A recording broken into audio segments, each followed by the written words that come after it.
Ideas verdes incoloras. Un programa que busca acercarse a figuras del mundo de las letras y de la universidad. Dirigido por estudiantes de Filología Hispánica. Todos los jueves a las 8 de la tarde de forma quincenal en la 89.0 FM o en radio.usal.es. And I said I didn't like the way he got things done, sleeping on the job.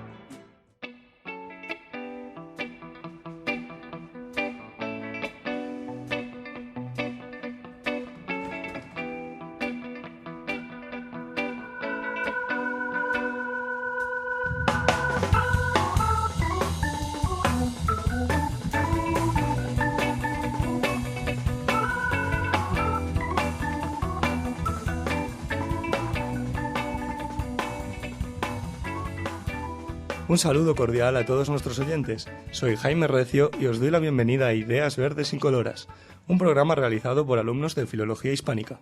Nuestro objetivo es conocer a las figuras del mundo de las letras de la Universidad de Salamanca.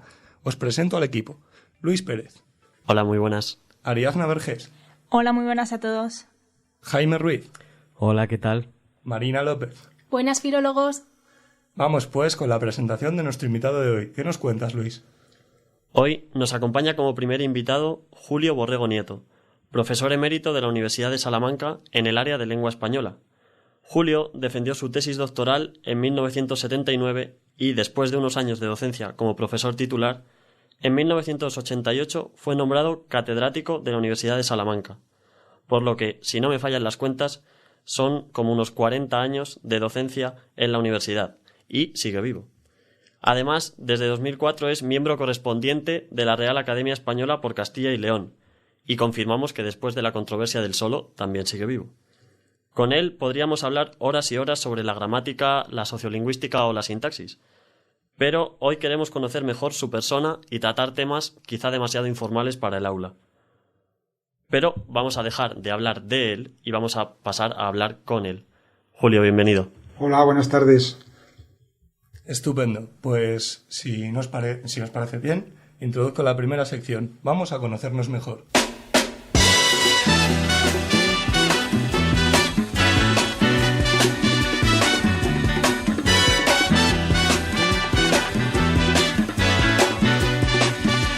Cuéntanos, Marina, lánzale una pregunta a Julio. Queríamos saber un poco cómo fue tu más tierna infancia, Julio. A lo mejor no me acuerdo. Hace tanto tiempo. Bueno, pues nada, nací en un pueblo de Sayago que se llama Moralina. Estuve en ese pueblo hasta los 5 años. Después viví en otro que estaba al lado, que era el pueblo de mi padre, un año. Se llama Moral de Sayago. Y después, el maestro aconsejó a mis padres que era conveniente que yo estudiara. Y mis padres no podían pagarme los estudios si tenían que pagarme la estancia fuera de casa, entonces decidieron montar un negocio en Zamora, una pequeña tienda de comestibles y que viviéramos allí todos, y entonces allí empecé a ir al Instituto Claudio Moyano de Zamora hasta los 18 años y después me vine a la universidad y bueno, como cosa curiosa os diré de la infancia, os diré que durante ese tiempo yo iba a los veranos al pueblo de mis abuelos maternos, que era Villa de Pera de Sayago, que como sabéis luego se convirtió en el objeto de mi tesis doctoral. Y en esa infancia yo empecé a ver cosas raras en la lengua, es decir, yo empecé a ver que la gente usaba la F inicial y no la había perdido, y decía a fuir en vez de huir, y decía cosas que a mí me parecía, como a todo el mundo, como a todos los profanos, me parecía castellano mal hablado y propio de ignorantes. Y luego cuando ya vine a la universidad y leí el dialecto leonés de Menéndez Pidal, me di cuenta que aquello era algo más que castellano vulgar, que eran abundantes restos de una cosa que se llamó leonés, y entonces ahí empezó mi vocación hacia la dialectología, que dio lugar, entre otras cosas, a mi tesis doctoral sobre sociolingüística rural. Bueno, muy curioso, y lo que yo te quería preguntar, aunque te has adelantado un poquito, era sobre la vida universitaria, cómo la viviste, cómo lo recuerdas, sí. Sobre la adolescencia también un poco. La vida universitaria la recuerdo como la época más feliz de mi vida. Yo supongo que a vosotros os va a pasar lo mismo cuando la abandonéis. Esos 5 años, para mí fueron 5 años de estudiante, resultaron decisivos en mi vida. porque la universidad no es solamente aprender cosas nuevas, es aprender una vida nueva, sobre todo los que no vivíamos en Salamanca, los que teníamos que venir, digamos, de provincias, ¿no? Y entonces para mí fue una experiencia fantástica conocer gente nueva de todas partes y todas las actividades que se llevaban a cabo en el Colegio Mayor San Bartolomé. Por eso cuando la Gaceta de Salamanca inició una serie en que entrevistaban a profesores y les hacían un retrato junto al edificio que más les gustara de Salamanca, la gente solía elegir la catedral o la Casa de las Conchas o la universidad. Yo elegí el Bartolo tal y como estaba antes, que era más entrañable, aunque ahora es un edificio realmente maravilloso tal como lo han dejado ahora. Si no lo conocéis por dentro, os invito a que lo visitéis. Es fastuoso, tiene todos los adelantos docentes que uno puede imaginar ahora, además. Pues sí, tendré que ir porque yo por lo menos no lo conozco. Sí. ¿Nos puedes decir dónde estaba antes el Bartolo? El Bartolo estaba ahí mismo. Lo que pasa es que el edificio era diferente, lo han remodelado, han mantenido el exterior, han mantenido la carcasa y lo han remodelado totalmente por dentro. Por dentro no se parece absolutamente en nada. Bueno, el patio lo han conservado con su pozo interior, etcétera, pero lo que ahora, por ejemplo, son aulas hacia la parte de atrás de la Cuesta de Oviedo, pues antes era el gimnasio, la cocina, etcétera, etcétera. También como anécdota os diré que cuando yo estudiaba tercero, es decir, estudiaba historia de la lengua y literatura de la Edad Media, que entonces estudiaba en tercero, de 5 años, recordad que eran 5 años, pues un día que estaba aburrido estudiando el poema de Mío Cid, hice una cosa que se llamó el poema de Mío Bartolo, y que fue un juego, eso no me llevó absolutamente nada, pero tuvo mucho furor entre mis compañeros, entre ellos, entre el que fue rector, Daniel Hernández Ruiz Pérez, que lo aprendió de memoria. Entonces un día recitó parte de él en una charla y le preguntaron que dónde había sacado aquello y dijo que eran unos versos de Julio Borrego. Y entonces un día en el Bartolo nuevo, en el que ahora está en el otro campus, me invitaron a una apertura de curso y entonces en la biblioteca pusieron una gran pancarta que llegaba de arriba abajo de la biblioteca con el poema de Mío Bartolo, tal como lo recordaba Daniel. Y no sé si todavía lo han mantenido o ya lo han quitado. Harían bien en haberlo quitado porque era una tontería, pero... Ahora me ha entrado curiosidad. Personalmente, ahora ya nos lo has presentado así tan bien y como tal. Pero bueno. Debería estudiarse quizá también esto al Mío Cid. Sí, había, según se entraba por la puerta, a la izquierda estaba el administrador y a la derecha estaban las cocinas, con la jefa de cocina que era una tirana. Y recuerdo que empezaba el poema de Mío Bartolo, empezaba: a la eixida del Bartolo o vieron la cornexa a diestra y a la entrada del comedor o vieron la siniestra. Y luego de la jefa de cocinas decía una bola entre marmitas etadueñas a tormenta, que anonden a los pupilos más allá de una croqueta, que se termina la vianda y los saberes se menguan, que aquella que no cumpliere pagará con la facienda. Así decía el para ser una tontería está muy bien hecho, ¿no? Bueno, imitaba el poema del Cid, del cual yo estaba absolutamente harto ya de estudiar aquella tarde. Y tras esta maravillosa experiencia universitaria, nos podría contar un poco sobre también su vida docente, ¿no? ¿Cómo la vivió? ¿Nos podría contar también alguna anécdota curiosa? Bueno, ¿cómo la estaba viviendo? Sí, eso, efectivamente. Sí. Pues yo empecé a dar clases a extranjeros en una época relativamente reciente, después de terminar la carrera, pero me hice cargo de un curso por primera vez en el año 81-82. Y recuerdo aquel curso con absoluto detalle.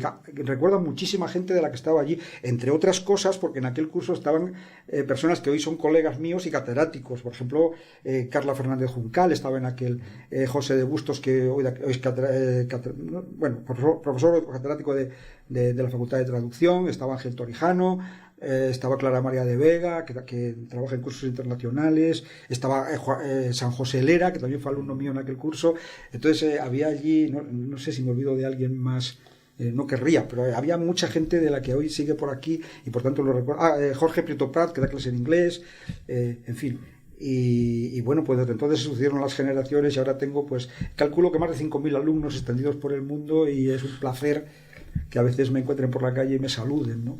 Eso quiere decir que no me odian, lo cual ya es bastante, dada la asignatura que doy. Empecé dando fonética y fonología, que tampoco era mucho más divertida que la sintaxis.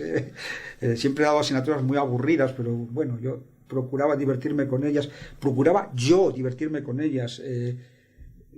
Si me necesitáis un consejo para cuando seáis profesores, nunca vais a divertir a los alumnos ni a interesarlos si vosotros no os divertís. O sea, no hay cosa peor para una clase que un profesor aburrido. Y un profesor aburrido de sí mismo, aburrido de lo que está haciendo. Se tiene que divertir el profesor para que los alumnos, no digamos que se diviertan, digamos que se interesen. Eso es fundamental. En este sentido de divertirse en clase, los que hemos sido alumnos de sintaxis suyos, sabemos que cuenta muchos chistes durante las clases. En el caso de fonética también había chistes sobre la fonética. Había chistes sobre fonética, chistes o anécdotas.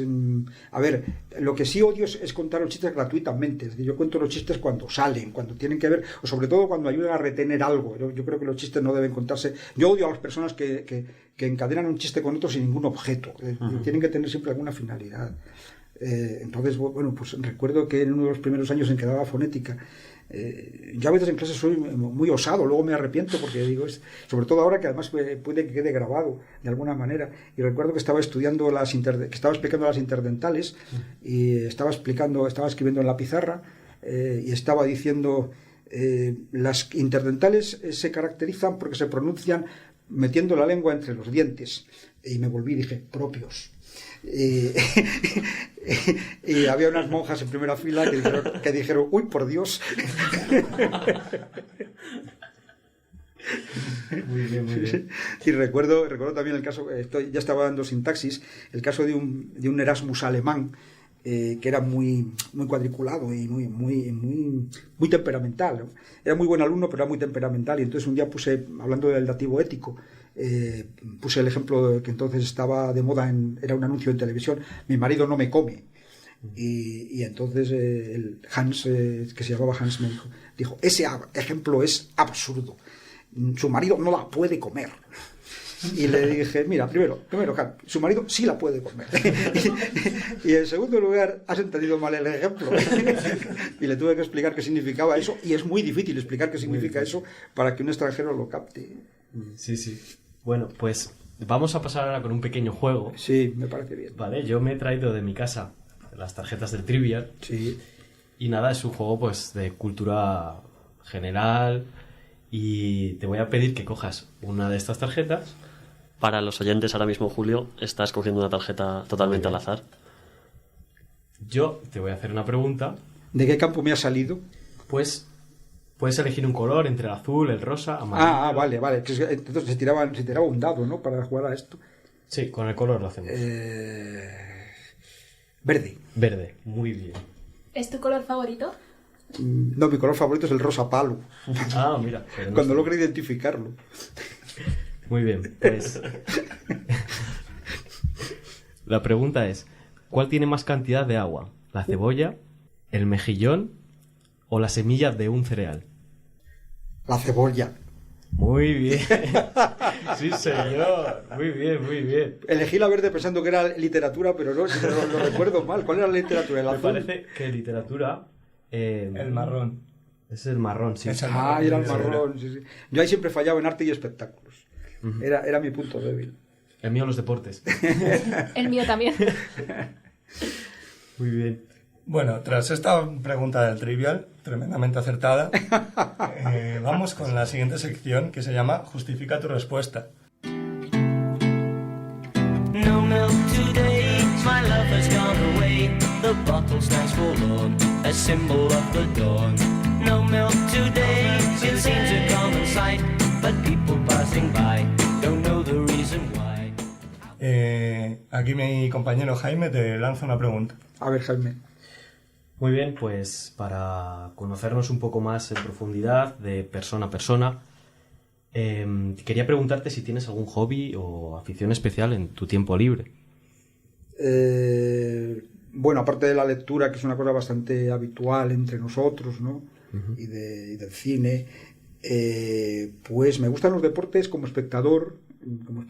Los deportes de competición me gustan casi todos como espectador, y como practicante pues me gustaba jugar al fútbol, pero era malísimo. Siempre fui muy, muy malo y lo siento mucho porque... Te comprendo. Porque era muy divertido jugar al fútbol, pero yo era muy malo. Y mis hijos afortunadamente son mejores que yo, sin que sea nada excepcional, pero juegan mejor que yo. Y he jugado mucho, y me gusta mucho, pero también soy malo al frontenis, Sí. que es un deporte que estuvo muy en auge y que ahora se está pasando de moda. Pero yo sigo jugando, todavía juego, estuve jugando el domingo, pero claro, cada vez me cuesta más, pero sí. Y luego, a veces siempre se pregunta a la gente por aquello que le gusta, pero a veces define más a la gente aquello que no le gusta. ¿Y qué no te Yo os gusta? voy a decir dos cosas que no me gustan nada, las odio profundamente. Primero, odio profundamente los programas sobre cocina y toda la parafernalia que se ha montado en torno a la gastronomía y me parece de una falsedad y de una pedantería absoluta en la mayoría de los casos. Eso lo odio y luego odio todas las fiestas de masas. Es decir, yo no conozco ni el Rocío, ni los Sanfermines, ni esto no es, no lo digo por alabarme ni por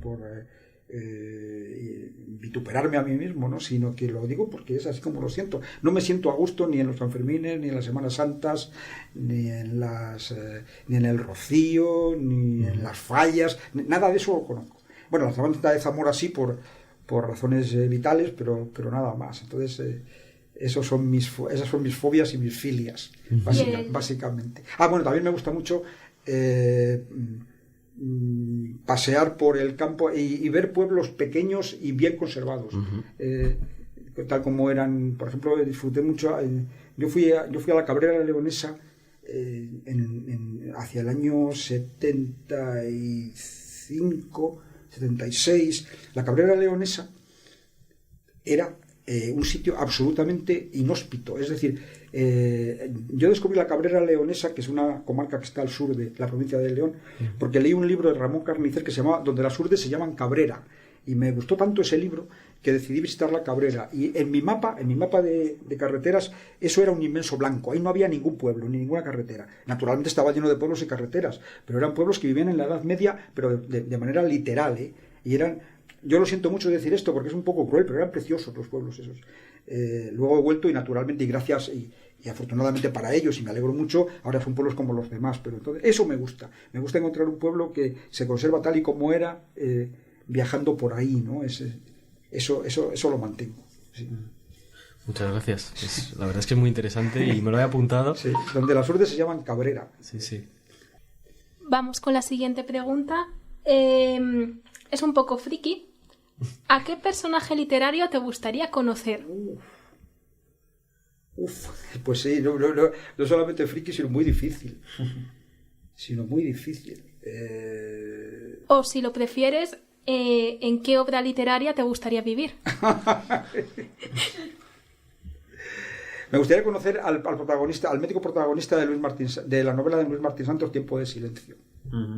Esa es una novela que en su día me impresionó. No en su día, cuando la leí, que además la leí por obligación. Era una novela es una novela muy experimental y me costó, pero luego la he releído y me parece prodigiosa, me parece una novela maravillosa y que no recomiendo nunca porque es difícil de leer. No para vosotros que sois filólogos, pero sí lo fue para mí en su momento. Sí, yo recuerdo que esa misma novela nos la obligaron a leer en bachillerato. Sí, a mí también. Pues en bachillerato es una novela muy difícil para bachillerato y así lo que pueden conseguir es que la odies, pero bueno. A mí me pasó un poco eso, sí. Sí. Pues, ¿y la has vuelto a leer? No, tengo ganas de vuelve releerla. a leerla, verás. Claro, sobre todo ocurre con las novelas experimentales. A mí me pasó, por ejemplo, con La Casa Verde de Vargas Llosa. No me gustó mucho cuando la tuve que leer también. Eso fue en la facultad. Y ahora la he vuelto a leer, la acabo de leer ahora y me ha encantado. ¿Por qué? Porque lo que entonces era experimental ya no lo es en absoluto, estamos muy acostumbrados, se entiende perfectamente y me parece una novela magistral, me parece... el propio autor dice que probablemente sea su preferida. Y para los que no hayan leído la obra, como dices que te gustaría conocer a su protagonista, ¿qué es lo que destacarías por lo que te parece? Me siento identificado con él porque es una víctima del sistema, es decir, es una persona muy bien intencionada que va con toda la ilusión a ejercer su profesión y choca con el mundo, sencillamente, con la España de la época, de una manera absolutamente impensada y sin que tenga ninguna participación. Es un juguete de los acontecimientos. Entonces me siento muy identificado con él porque En cierta manera, a mí que siempre he sido... La gente no se lo suele creer, pero soy extraordinariamente tímido. Pasa que luego en las clases pues me disparo y ya está, pero me identificaba con él por eso. Aquí no se nota. Sí. No, y en clase tampoco, pero es que intento vencerlo, pero sí, me cuesta mucho. Me cuesta mucho, por ejemplo, con la gente nueva que conozco, etcétera. La siguiente pregunta sería, si no te hubieras dedicado a la filología, ¿qué es lo que sería de tu vida? ¿Qué habrías estudiado? No sé qué sería de mi vida, pero sí sé lo que me gustaría ser.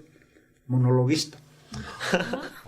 Me encantaría ser monologuista y hacerlo bien, además. ¿Algún monologuista de referencia o cómico? Sí, lo que pasa es que luego no me sé los nombres. ¿Cómo se llama este gallego que...? ¿Luis Piedrahita? Sí, por ejemplo. Que sepas que en el Mano a Mano los miércoles hay un micro de monólogos de comedia. Pues muy bien. Y por si alguna vez quieres ir a participar. No siempre tengo... Uy, no, pero para que... una cosa es que me gustara y otra cosa es que lo hiciera bien, ¿eh? O sea, eso ya... como dice Lina, Lina me contó una vez, y además ella lo practica, que... ¿Conocéis a Lina, no? ¿Ya os ha dado clase? Sí, sí. Que ella quería dedicarse a la farándula. Pero que ella era una chica de Ciudad Rodrigo cuyos padres no estaban de ninguna manera dispuestos a que se dedicara a eso, y dice, entonces me dediqué a la profesión seria más cercana, que es profesor. Bueno, pues a mí, digamos que a mí me ha ocurrido algo parecido. Bueno, y también sabemos que eres un ávido lector, entonces nos gustaría preguntarte cuáles son tus lecturas de entretenimiento. Pues leo sobre todo novelas, leo novelas de las que aparecen nuevas y novelas de que ya he leído y que estoy releyendo, como os acabo de decir. He leído La Casa Verde y también releí La Ciudad y los Perros de Vargas Llosa. Con Vargas Llosa me ha pasado una cosa bastante curiosa, y es que me gustaba mucho al principio, leí todas sus novelas, pero a partir de un determinado momento en mi opinión, degeneró su vida y su novelística. Entonces, a partir de una etapa que podríamos situar más o menos en la Guerra del Fin del Mundo, me dejó de gustar, y además empecé a odiar su personalidad.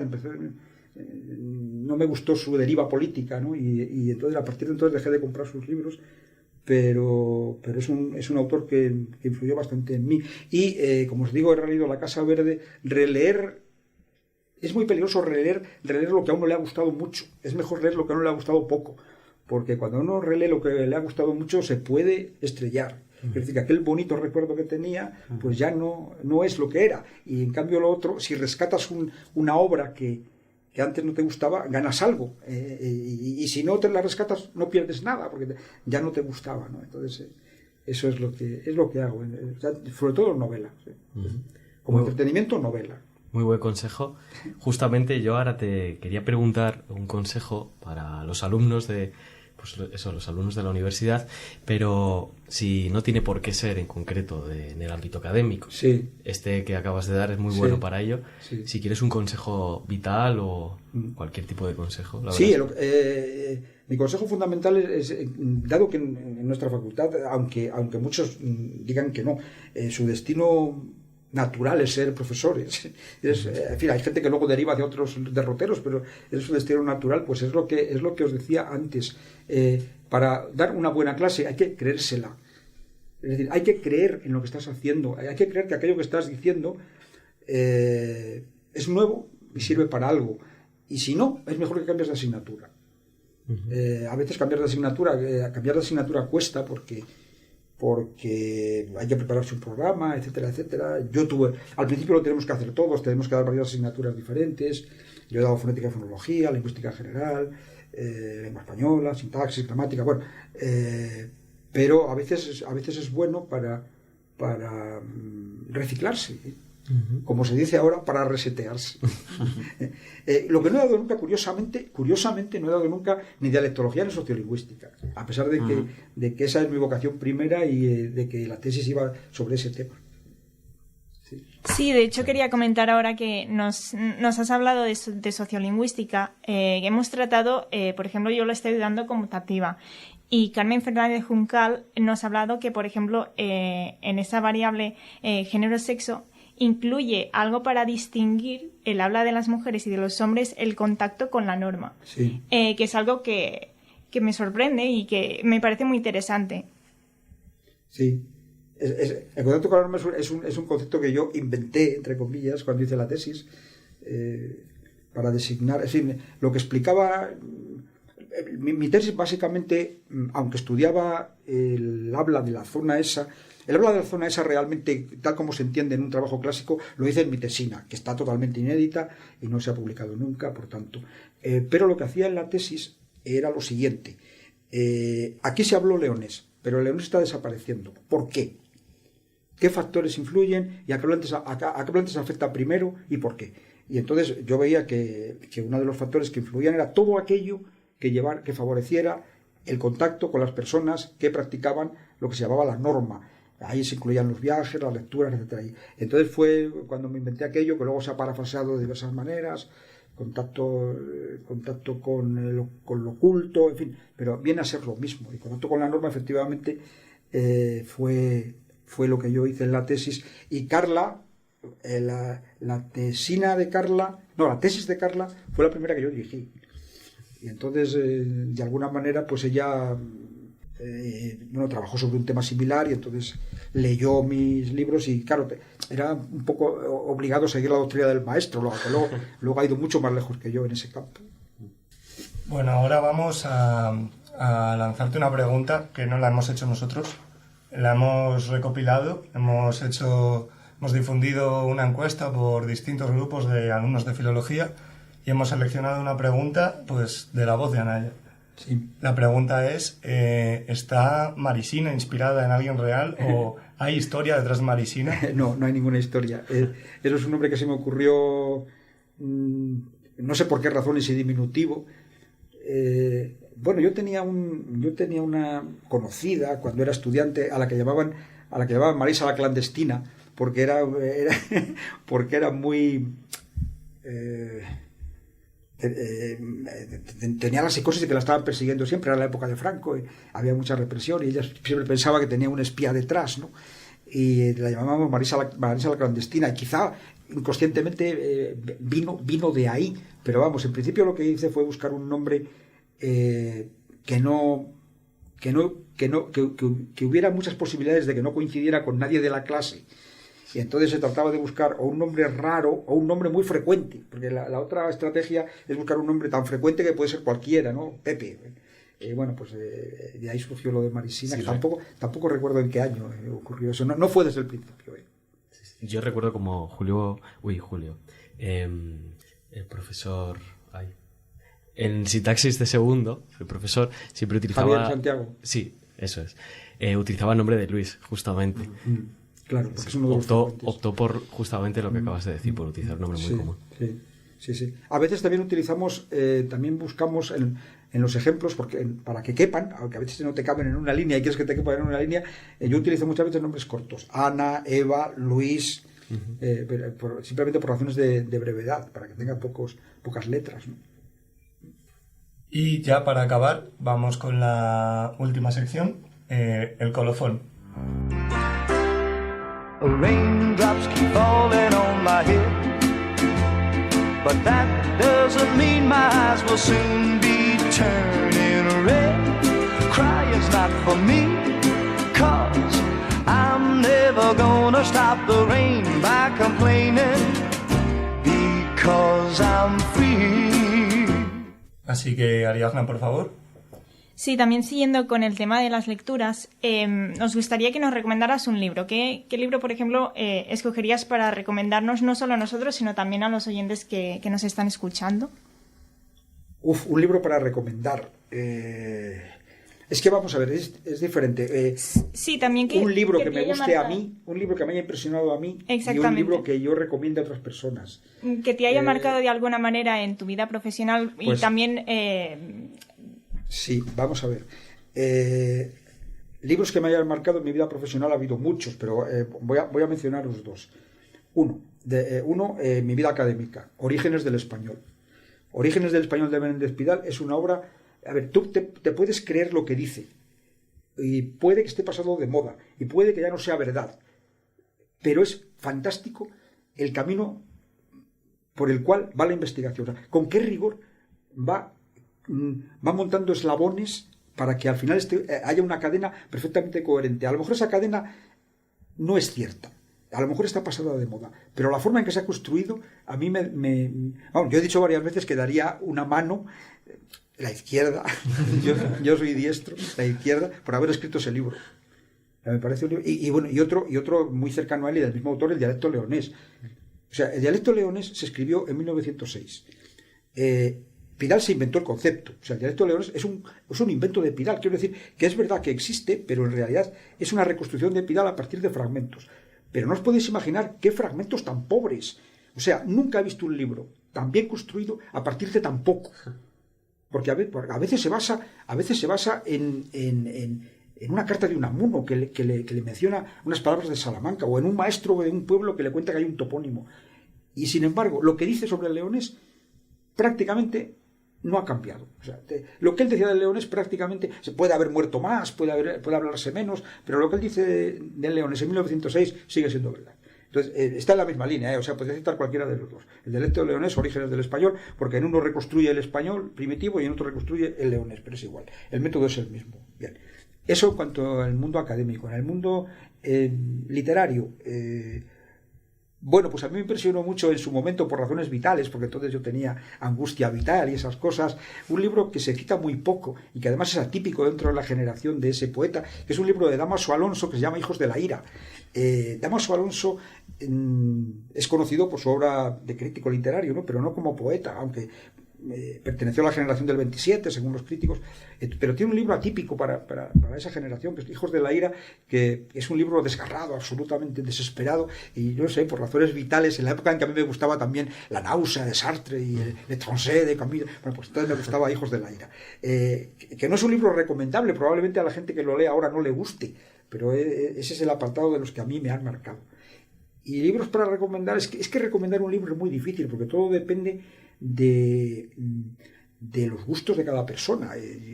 Yo he recomendado a veces libros y la persona a la que se los he recomendado luego me odia porque dice, pero es un libro aburridísimo. Por ejemplo, a mí me gusta mucho Javier Marías, que es un escritor que... Es decir, a mí nunca me han gustado, por ejemplo, los libros que simplemente cuentan cosas. Nunca he leído libros de aventuras. Yo era un niño que no leyó a Salgari, ni a Julio Verne, nada, ni La Isla del Tesoro, nada de eso lo leí en mi infancia. Me gustan los libros, vamos a llamarlos psicológicos. Entonces, por ejemplo, el libro de Marías de Tomás Nevison o Berta Isla, a mí me encantaron esos libros, pero no me atrevo a recomendarlos. Y en otro extremo, un libro que puede parecer increíble, pero que a mí me gusta mucho y me parece muy divertido, es El Camino de Delibes. El Camino de Delibes, que la gente lo tiene como un libro infantil, pero es un libro que gusta mucho a los adultos y que es muy divertido. Un día se lo recomendé en el programa de Ana Sánchez White de televisión y me dijo que lo había releído a partir de... porque ella tenía otro concepto de ese libro y que efectivamente le había encantado. ¿Sabes? Sí. Muchas gracias por la recomendación. Se nota, seguramente los oyentes se lo lean, porque se nota cuando lo estás diciendo con la pasión, se propaga. Claro. Sí. Bueno, a lo mejor luego no les gusta nada, O sea, yo no soy responsable de los estragos que estos consejos puedan ocasionar. En todo caso, ya que me pedías un consejo. Si empiezas a leer un libro y no te gusta, déjalo. A no ser que sea obligatorio para el examen.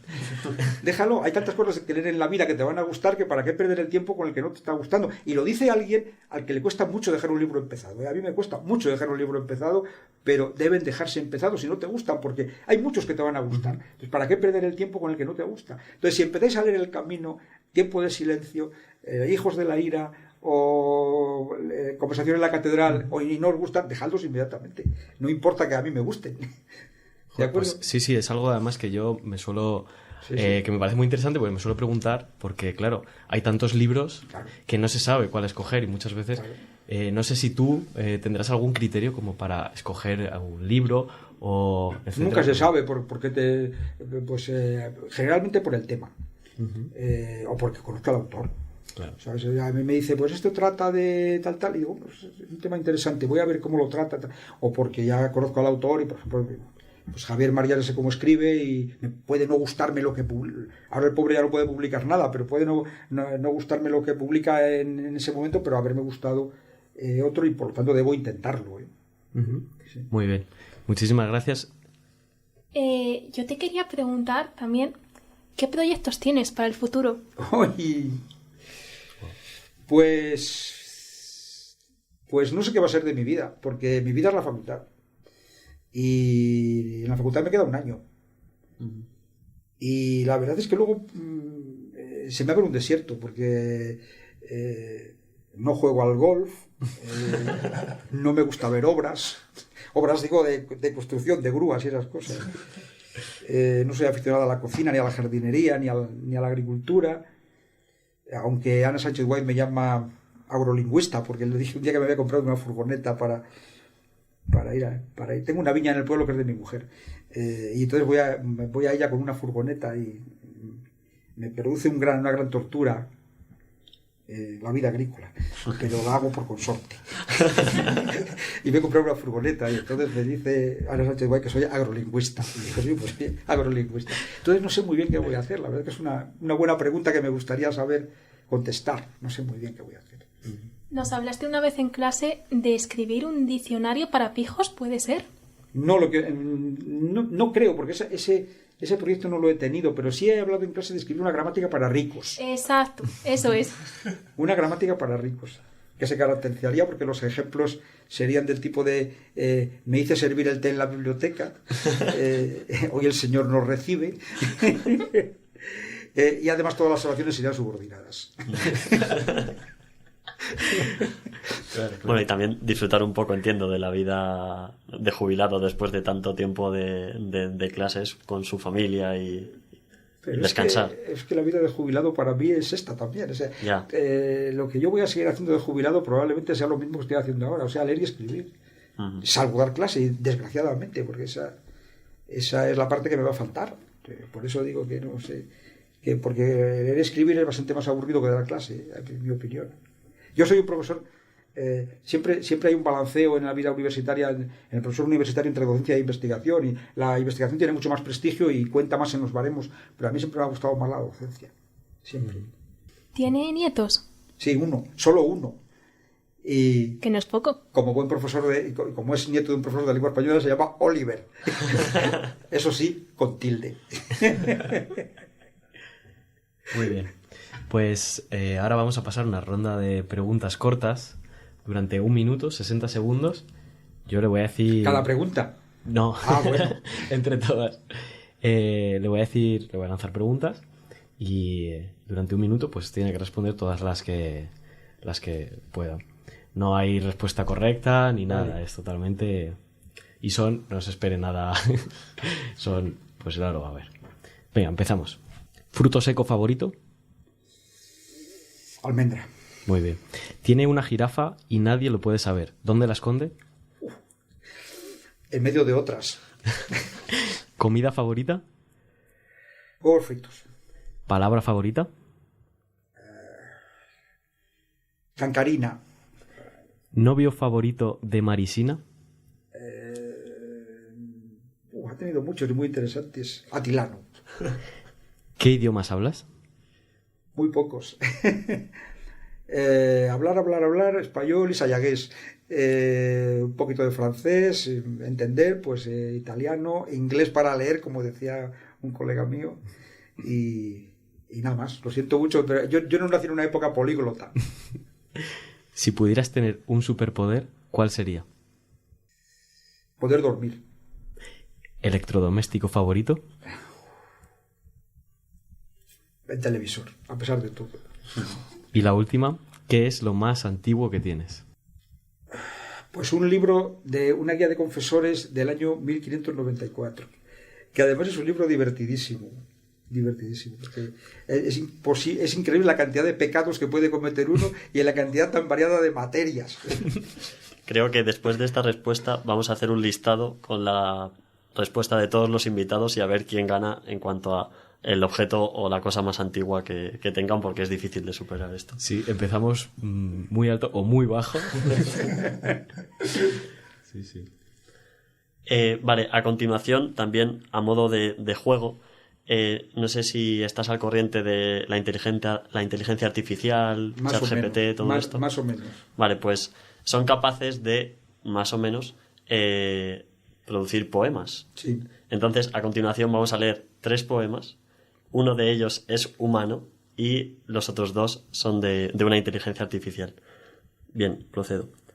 Recoge ya en el seno el campo su hermosura, el cielo a hoja con luz triste el ameno verdor, y hoja a hoja las cimas de los árboles despoja.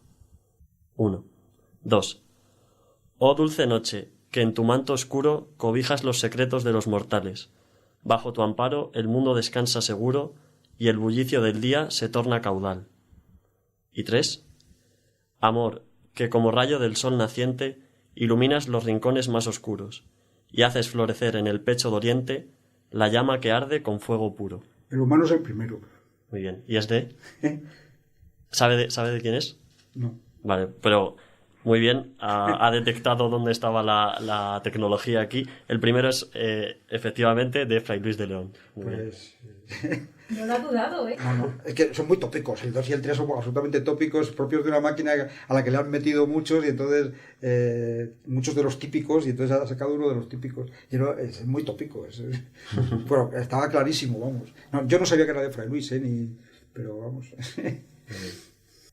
Os cuento, tenemos tiempo para que os cuente una anécdota de mis relaciones con la inteligencia artificial. Tenemos tiempo. Yo también he probado, claro, y he probado con lo mío, con la sintaxis, y entonces le mandamos a analizar, mi hijo y yo, me ayudó, y mi hijo es informático, el padre de Oliver, y le pedí que me analizara la oración, una elemental, algo así como: la chica que vino esta tarde es mi prima, una cosa así.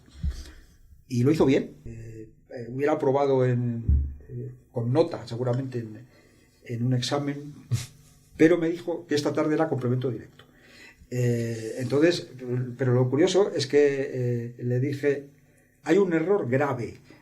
Has dicho que esta tarde es complemento directo. Y me dijo literalmente: sí, perdón, es complemento circunstancial de tiempo.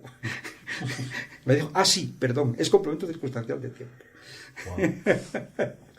Habría que probar con subordinadas. Habrá que probar con subordinadas. Eso para los ricos. Sí, porque con el relativo tuvo algo de problemas. Dijo que el sujeto de vino era la chica, que es una cosa muy típica, además, en los estudiantes, como sabéis. No pensar que el sujeto es el relativo, sino que el sujeto es el antecedente. Sí. Pues vamos con ya la última parte.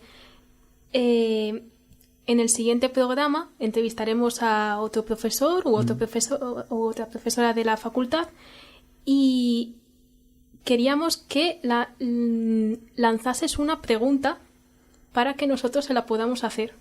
Bueno, me ocurre con frecuencia, pero de verdad es un sueño reiterativo. Sueño muchas veces que estoy en clase y me quedo sin materia. O sea, he preparado una determinada clase, y de pronto, cuando todavía falta un cuarto de hora o mucho para terminar, me quedo sin materia. Y me angustio muchísimo. Pero nunca me ha ocurrido, nunca me ha ocurrido. La pregunta es si a esa persona que va a venir después de mí le ha ocurrido, y en caso de que, si tiene ese mismo miedo que tengo yo de que le ocurra, si le ha ocurrido y qué ha hecho. Muy buena pregunta. Apuntada. Muy buena pregunta. Bueno, es verdad que me ocurre con frecuencia, y eso, sí. Muy ya original. no va a ocurrir. Pues nada, vamos a ya dar paso final. Muchísimas gracias por la entrevista. La verdad es que ha sido, muy amena. Lo hemos disfrutado un montón. Yo también me he divertido mucho. No sé si quieres aprovechar, como lo que decíamos antes de que querías ser a lo mejor monologuista y quieres lanzarte con un chiste o cualquier cosa. Bueno, podemos elegir un par de chistes lingüísticos. Primero voy a empezar con uno blanco, por si acaso, pero creo ambos que sean lingüísticos. Es muy tonto, pero bueno, a veces son los que más gracia hacen, y seguramente ya lo sabéis. Le dice un amigo a otro: no sé si sabes que ayer me casé por lo civil. No sé si sabes que ayer contraí matrimonio por lo civil. Y le dice: contraje. Y dice: hombre, naturalmente contraje con chándal, aunque era por lo civil. Ese es el tonto. Muy bien. Si me permitís una licencia un poco más atrevida, pues hay otro que es un niño que le dice a su padre: papá, échame una mano con los deberes de lengua, es que hay una cosa aquí que no la sé hacer. A ver, dime, ¿cómo se llama cuando duerme una persona encima de otra? Y dice el padre, pues, bueno, tú ya eres mayor y hay que hablarte claro, eso se llama follar. Y al día siguiente le dice el niño, papá, que dice la enseño que es litera y que vayas a hablar con ella.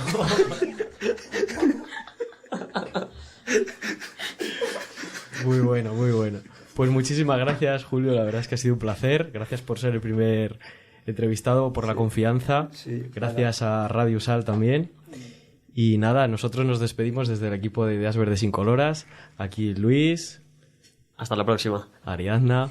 Muchas gracias a todos, nos vemos. Marina. Nos vemos, un saludo. Jaime Moreno. Un placer. Y yo, Jaime Rubio. Muchísimas gracias. Muchas buenas y agramaticales gracias. Sí, y yo quiero felicitaros por el programa y por el título, porque es un título muy lingüístico, efectivamente. Muchas gracias. Muchas gracias. Muchas gracias. Gracias.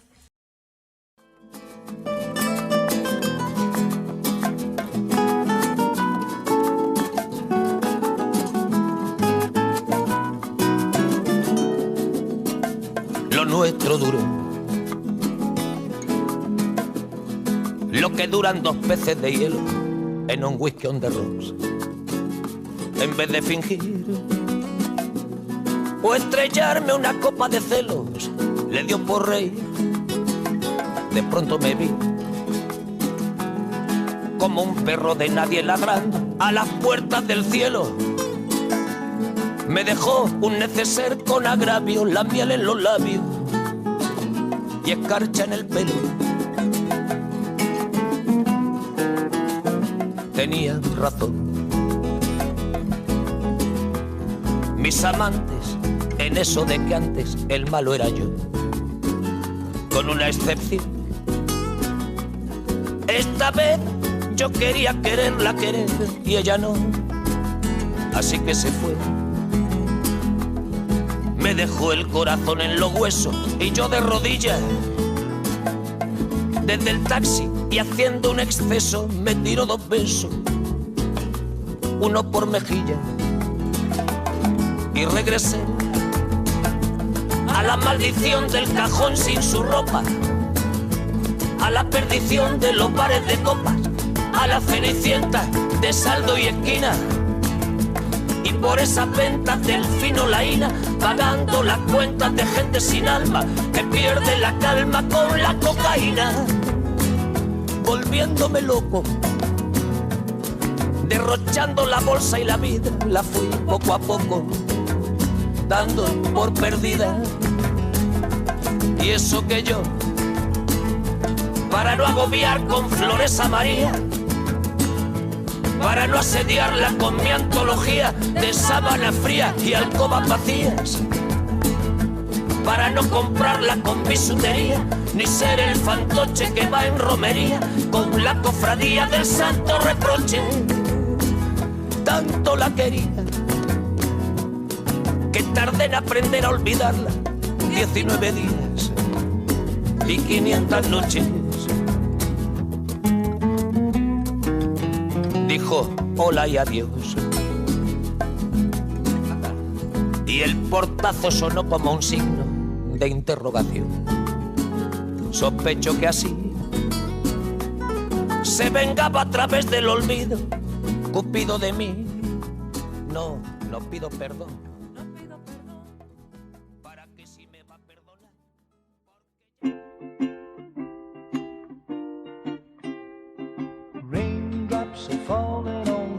Ideas Verdes Incoloras. Un programa que busca acercarse a figuras del mundo de las letras y de la universidad. Dirigido por estudiantes de Filología Hispánica. Todos los jueves a las 8 de la tarde de forma quincenal en la 89.0 FM o en radio.usal.es. And I said I didn't like the way he got things done, sleeping on the job.